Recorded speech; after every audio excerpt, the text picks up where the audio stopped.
একদম মুখ অব্দি জল। এই সবেদাটা পুষ্ট হয়ে গেছে। গুড মর্নিং সবাইকে, আজকে আবার একটা ইন্টারেস্টিং ব্লগ নিয়ে চলে এসেছি। আজকের ব্লগটা একটু অন্যরকম আর খুব ছোট্ট একটা ব্লগ করবো। আজকে বেসিক্যালি একটা গ্রামের মধ্যে আছি, আমার মামার বাড়ির গ্রামে আছি, অথচ গ্রামের লাইফস্টাইলটাকে একটুখানি ভালোভাবে নিজের হাতে উপভোগ করবো না, সেটা তো হয় না। তো আজকে একটু গ্রাম্য জীবনের মতন করে আর কি গ্রাম্য কিছু কাজকর্ম করার আছে, যেটা আমার জন্য না, আমাদের মামার বাড়ির এলাকার একটা কুকুর আছে ভোলু, ও ভীষণভাবে আমার কাছে খুব আদরের।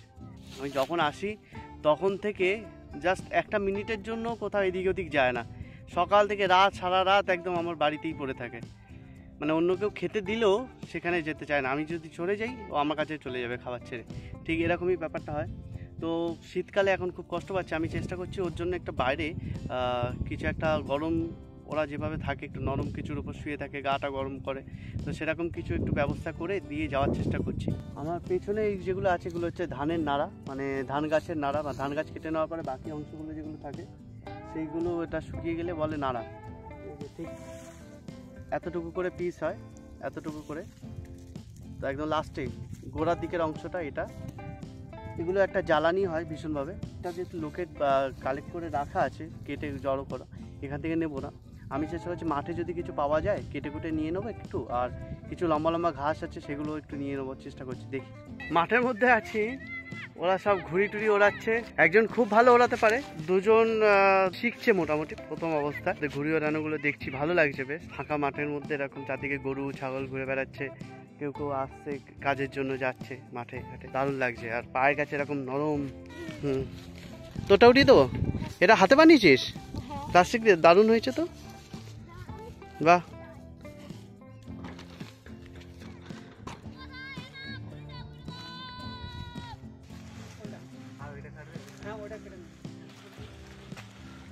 কটা ডাব আছে এতে? অত না, 8 বছর।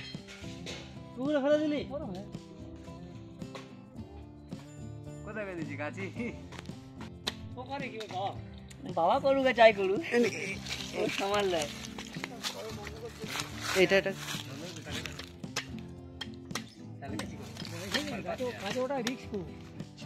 ডাবে প্রচুর জল আছে না? প্রচুর জল আছে। নে নে নে, বিজয়কে দে, ভালো ওয়েট আছে। তাহলে এটা কেমন কেমন খেতে? ভালো ভালো খেতে, ভালো খেতে।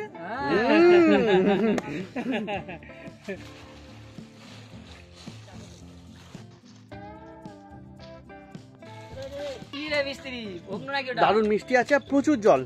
একটা জিনিস কি, ডাবগুলো মোটামুটি ভর্তি জল আছে, নিরেট জল আছে না, মুখের কাছেই জল, কাটার সাথে সাথেই জল আছে। তোর পা কেটে গেছে না? কোন পাটা? শামুকটা বের করেছিস তো? বের করেছিস? রক্ত বেরিয়েছে অনেকটা নাকি? সাবধানে দেখে দেখে কর, তাড়াতাড়ি যা, তাড়াতাড়ি। কোথায় সুতো গোটাস নি এখন? ঠিক আছে, আস, ধরে আছি, নে তাড়াতাড়ি কর, এটাই লাস্ট, আর হবে না, টাইম হবে না আমার। তাড়াতাড়ি যা, তাড়াতাড়ি। তারপর তোরটা তোল্লাই দিয়ে দেবো, তাই তো? এখন সবার তোল্লাইগুলো দিতে হচ্ছে। এই যে মাঠে এই জায়গাতে যে ঘাসগুলো আছে, নরম নরম ঘাসগুলো, এই যে ঘাসগুলো, এই ঘাসগুলো শুকনো বেশ ওরকম হয়, একটা গদির মতন হয়ে যাবে, ওর জন্য কেটে দিলে এটাও বেশ ভালো, পারফেক্ট হবে। তো দিচ্ছি।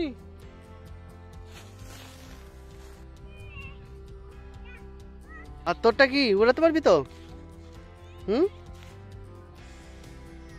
বাহ।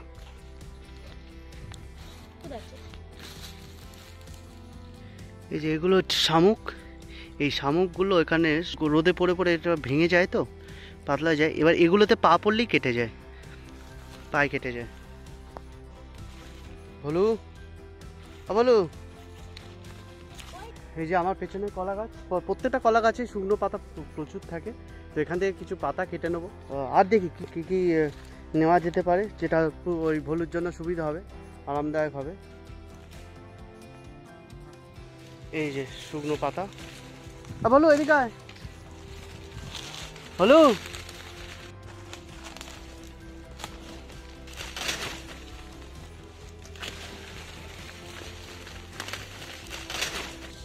ভলু এখানে এসে ঘোরাঘুরি শুরু করে দিয়েছি।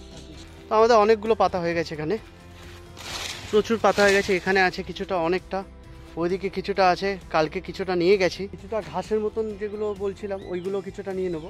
তো মোটামুটি কাজ কমপ্লিট, মোটামুটি যেটার জন্য এসেছি সেটা নেওয়া হয়ে গেছে। ভলু এখানে এসে আগে থেকে বসে আছে। ভলু, ভলু এখানে আজকে রান্না বান্না হবে না ভলু? চলো বাড়ি যাই, এখানে হবে না। এই কলা গাছটা, এই কলার কাঁদিটা বেশ পুষ্ট হয়ে গেছে, এটাকে কেটে নেব, কলকাতায় নিয়ে যাব। কাঁদিটা খুব ছোট, ভীষণ ছোট। এটা বোধহয় চাপা কলা না কাঁটালি কলা কি বলে আমি ঠিক বুঝি না। এটা আমার জন্য অত বেশি লাগবে না, যা আছে তা অনেক এনাফ। কেটে নিয়েছি, বস্তার মধ্যে কাঁদিটা ঢুকিয়ে দিলাম। কলা গাছে যেটা হয়, একবার ফল হয়ে যাওয়ার পরে সেই গাছে আর কলা হয় না, গাছটা মরে যায়। তো এখানে কেটে দিলাম। ওই ভলু, ভলু আয়। ভলু একটু রোদ উঠেছে, মাটিটা গরম হচ্ছে, ভলু গরম দেখে ওখানে গিয়ে শুয়ে পড়েছে। এত শীতকাল, ওদের এতটা কষ্ট হয় এখানটায়, তো একটুখানি গরম মানে ওদের কাছে বিশাল ব্যাপার। ঠান্ডার জন্য সারা রাত ওরা ঠিকঠাক করে ঘুমাতে পারে না, এই দিনের বেলাটায় যতটুকু ঘুমিয়ে নিতে পারে ওরা। ভলু আয়। আমরা আরেকটা বাগানে ঢুকেছি। আমাদের এই বাগানগুলো সব সুপারি গাছ আর কলা, সবেদা, এইগুলোর বাগান। সবেদা গাছগুলো এই যেমন সবেদা গাছ, সবেদা গাছ, এটা দেখে হয়তো মনে হবে ছোট গাছ, গাছটা ছোট, ডেফিনেটলি ছোট, কিন্তু এতে এত পরিমাণ সবেদা আছে, প্রচুর সবেদা থাকে সবেদা গাছগুলোতে। কতটা দেখানো যাচ্ছে আমি বুঝতে পারছি না, তবে আমি খালি চোখে দেখতে পাচ্ছি প্রচুর সবেদা থাকে এতে। আপনারা যারা জানেন না বা জানেন তারা তো বুঝবেনই। দেখুন চারিদিকে প্রচুর সবেদা, এগুলোকে যদি কালেক্ট করা হয় এখান থেকে বেশ অনেক, এক ঝাঁকা সবেদা বেরোবে, দেখতে পাচ্ছেন হয়তো। তো এই সবেদা গাছগুলো লিজ দিয়ে দেওয়া হয় অন্য কাউকে, মানে সেই পুরোটা 1 বছরের জন্য নিল বা 2 বছরের জন্য নিল। যা সবেদা হবে সে নিজে কালেক্ট করবে, নিজেই রক্ষণাবেক্ষণ করবে, তার বদলে একটা টাকা এমন দিয়ে দেয় আমাদেরকে। এই আরেকটা সবেদা গাছ, এটা প্রচুর। এই জয়নগরে সবেদার চাষটা বেশ ব্যাপক পরিমাণে হয়, প্রায় সব জায়গায় সবাই দেখা যাবে প্রচুর প্রচুর সবেদা আছে, আর সবেদার উপরে বেশ একটা ইনকাম ডিপেন্ড করে এখানে। এটা বাগান, এটা হচ্ছে নিচু জমি চাষের।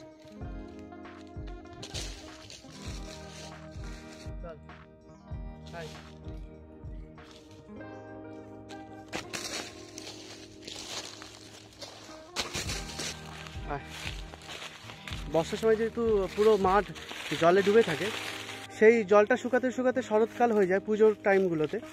তো পানা যেগুলো তৈরি হয় পুরো জায়গাতে, জলা হয়ে যায় যেহেতু, সেই পানাগুলো এখন এই পড়ে থাকে মাটির মধ্যে। যেখানে পানা থাকে, পানার নিচে মাটিগুলোতে ময়েশ্চারটা থেকে যায়, তো সেই ময়েশ্চারে পানাগুলো বেঁচে থাকে।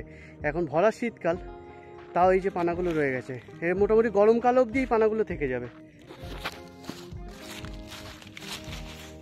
কিছু কিছু পানা রোদে শুকিয়ে যাচ্ছে, কিন্তু এই পানাগুলো এখনও রয়ে গেছে এখানে। এই অবধি দাদুর বাগান, এই অবধি। যেখান থেকে শুরু করেছিলাম সেখান থেকে শুরু করে এই যে এত অবধি পুরো বাগান, অনেক দূর থেকে। মাঝে অনেকগুলো পুকুর আছে, 3টে পুকুর আছে, এদিকে বাঁশ বাগান আছে, অনেক অনেক রকম বাগান আছে এখানটায়। বলু ফেলছে এখানে, আর এই হচ্ছে এখানে কিছু খড়ের গাদা রাখা আছে, আর একটা বাগান তৈরি হচ্ছে এখানটায়। ওদিকে দূরে জেসিবি মেশিন দাঁড়িয়ে আছে, এটা উঁচু করে এই যে বাগান তৈরি হচ্ছে। চারিদিকে বিক্ষিপ্তভাবে বাগান আর চাষের জমি, মাঝখানটা আমি, বেশ অনেকটা দূরে। আর আমার ঠিক অপোজিটে এক বাক্স বাদামের গাছ, দেখে মনে হয় পুরো ম্যাপেল গাছ আর কি, মানে গরিবের ম্যাপেল গাছ এটা আর কি। এখানে পুরো পাতা লাল হয়ে আছে, দেখতে দারুণ লাগছে।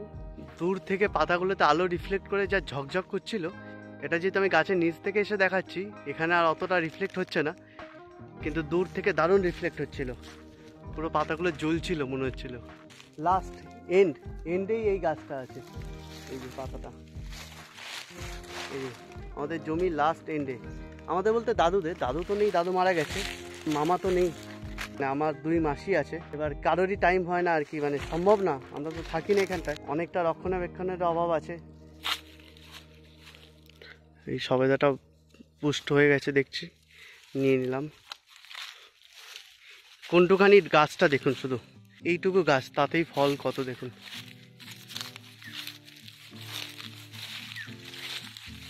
ফল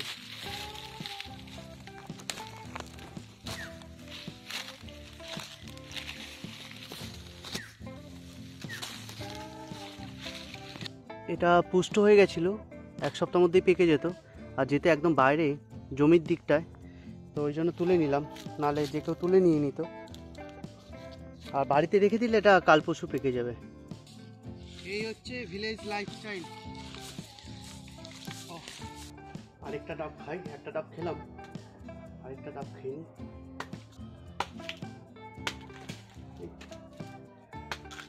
একদম মুখ অব্দি জল, জাস্ট এইটুকু কেটেছি তাতেই জল।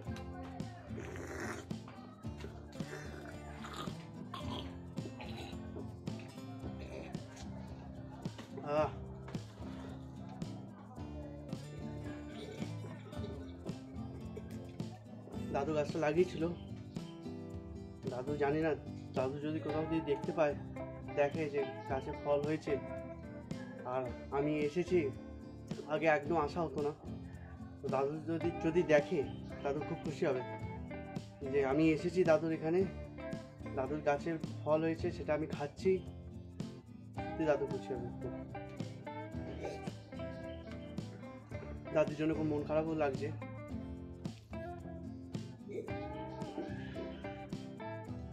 দাদু জানতো হয়তো যে দাদু গাছটা লাগিয়েছে, যখন ফল হবে তখন হয়তো দাদু থাকবে না, আমাদের জন্যই হয়তো লাগিয়ে দিয়ে গেছিলো। দিদিমা কলকাতাতেই থাকে, হলুর জন্য বেশ এটা ব্যবস্থা করে দিলাম। নিচে কলা পাতাগুলো দিলাম, একটু ফোলা ফোলা হলো, তারপরেই ঘাসটা দিয়েছি। নিচে কিছু 2-3টে সুপারি পাতা আছে, কালকেরও কিছু কলা পাতা ছিল, এখানে কলা পাতার উপরে আবার চটটা দিয়ে দিয়েছি, ওই চটের উপরে সে শুয়ে পড়তে পারবে। দরকার পড়লে এগুলো একটু ফাঁকা করে, কুকুররা যেটা হয় গ্রামের দিকে দেখেছি, এই খড়টা বা এটা ওটা ফাঁকা করে এর ভিতরে গিয়ে ঢুকে পড়ে, তো ওর মতন করে এবার ব্যবস্থা করে নিতে পারবে কিছুটা, তাও অনেকটা সেফ। এইদিকে বাইরের এইগুলো ঘিরে দেওয়া আছে, এখান থেকে হাওয়াটা ঢুকতে পারবে না, চারদিক দিয়ে মোটামুটি ঘেরা আছে, কিছুটা ঢোকার জন্য এখান থেকে নিচ দিয়ে টুক করে ঢুকে যেতে পারবে। আশা করছি এবার ভুলু ঠিকঠাক করে থাকতে পারবে। আর আপনাদের পাড়াতে বা চেনা পরিচিত কোনো কুকুরকে যদি মনে হয় যে এরকমভাবে রাখা যেতে পারে, আপনারাও একটু ব্যবস্থা করে দেবেন। ওরা শীতকালে মারাত্মক কষ্ট পায়, আমি জানি, ওরা পুরো কাঁপতে থাকে, দেখবেন রাস্তা দেখলেও বুঝতে পারবেন। আমি যতটা পারি, যেখানে যতটা পারি চেষ্টা করি ওদেরকে একটু সেভ করে রাখার, আপনারাও চেষ্টা করবেন।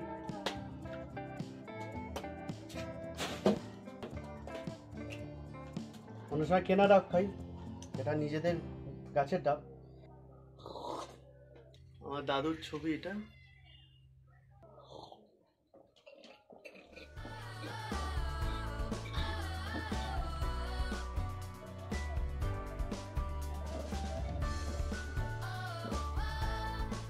অনেক খাটাখাটনি হয়েছে, একটু ডাবের জল খেয়ে নিলাম।